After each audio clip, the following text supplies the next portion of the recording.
panahon ni Jesus, no? Yung Esau Edomite, ah, spiritual power. Ibig sabihin, wait, wait lang.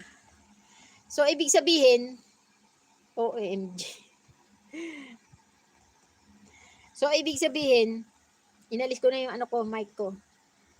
So, ibig sabihin, nagkaroon ng Esau o Edomite tribe kasi gawa ng pagkaka-reject ni Esau sa birthright niya bilang panganay. Pero kung tapos nagkaroon din ng Edomita bilang naging simbol naman ng mga Roma. So ibig sabihin, naisilang ang Edomita dahil sa pagiging pagpapawalang halaga ni Esau sa kanyang birthright. Kaya nagkaroon ng Edomite.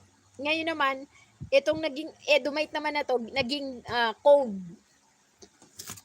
Naging code name naman ng mga Roma o ng Rome. Kasi